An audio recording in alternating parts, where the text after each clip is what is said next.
सभी किसान भाइयों को मेरा प्यार भरा नमस्कार। मैं फार्मर दी जर्नलिस्ट चंद्रशेखर कृषि जागर से, हमारा चैनल FTJ फार्मर दी जर्नलिस्ट। तो किसान भाइयों, आज हम आए हुए हैं लखीमपुर के अहमदनगर गांव में। तो किसान भाइयों, एक हम प्लॉट पे खड़े हैं। तो यहाँ पर हम देख रहे हैं कि दूब घास है वो बहुत ज़्यादा भयानक हो चुकी है।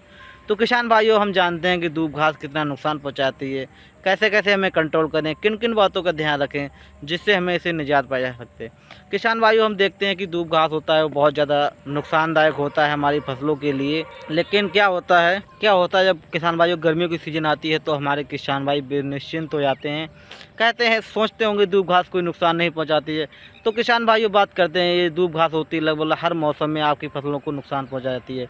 जहाँ पर गर्मी की सीज़न आती है तो किसान भाइयों क्या होता है, ये जल सी जाती है धूप के कारण। तो हमारे किसान भाई सोचते हैं कि ये ख़त्म हो गई, लेकिन किसान भाइयों ऐसा नहीं होता है। दूब घास होती है, बहुवर्षीय पौधा होता है। इसकी जड़ें 1 से 2 फीट तक अंदर चली जाती हैं, जिससे इसे ख़त्म करना बहुत ही मुश्किल होता है। तो हमारे किसान भाई देखते हैं कि हमारे कुछ खरपतवार लगाते हैं लेकिन इससे फ़ायदा नहीं मिलता है। तो उसके लिए हमारे किसान भाई क्या करें। किसान भाई, जो दूब घास होती है बहुत वैसा पौधा होता है, ये धरती पर रेंग कर चलता है। इसका तने द्वारा भी जो है जड़ निकल आती है, धरती में घुस जाती है, जिससे जो होता है हमारा पौधा धरती चलता चला जाता है और बहुत बड़ी मात्रा लेता है। ये हमारी फसलों को बहुत ज़्यादा नुकसान पहुंचाता है, फसलों की बढ़वार पर प्रभावित करता है, फसलों के कल्ले नहीं लेने देता, उपज पर भी प्रभावित करता है। तो हमारे किसान भाई इसे कैसे नियंत्रण करते हैं वो हम बताएंगे।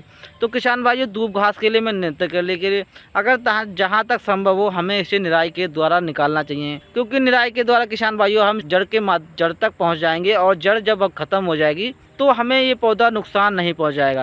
अन्यथा हमारे किसान भाई हार्बिसाइड लगाते रहते हैं, दूब घास खत्म नहीं होती है।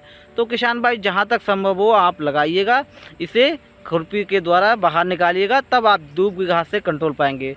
क्योंकि दूब घास बहुत वैसा पौधा होता है, सकरी पत्ती का पौधा है। बाकी अगर हमारे किसान भाइयों को फसल में बहुत ज़्यादा नुकसान पहुंचा रहा है, लेबर नहीं मिल रही है, मजदूर की आवश्यकता नहीं है, तो आप बहुत सारे जो हेर्बिसाइड होते हैं उनको आप यूज कर सकते हैं। तो उन किसान भाइयों के लिए, जैसे किसान भाइयों 240 जैसे आते हैं, इनको आप इस्तेमाल कर लीजिएगा तो आपकी ये दूब घास समाप्त हो जाएगी।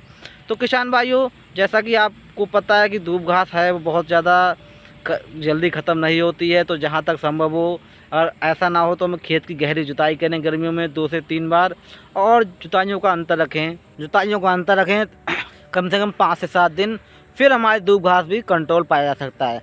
तो जो किसान भाई दूब घास से नियंत्रण पाना चाहते हैं तो इन तकनीक का इस्तेमाल करें, तो आप दूब घास से निजात पा सकते हैं। तो किसान भाइयों, मैं फार्मर दी जर्नलिस्ट चंद्रशेखर कृषि जागर से, हमारा चैनल फार्मर दी जर्नलिस्ट, बने रहिएगा हमारे FTJ यूट्यूब चैनल के साथ।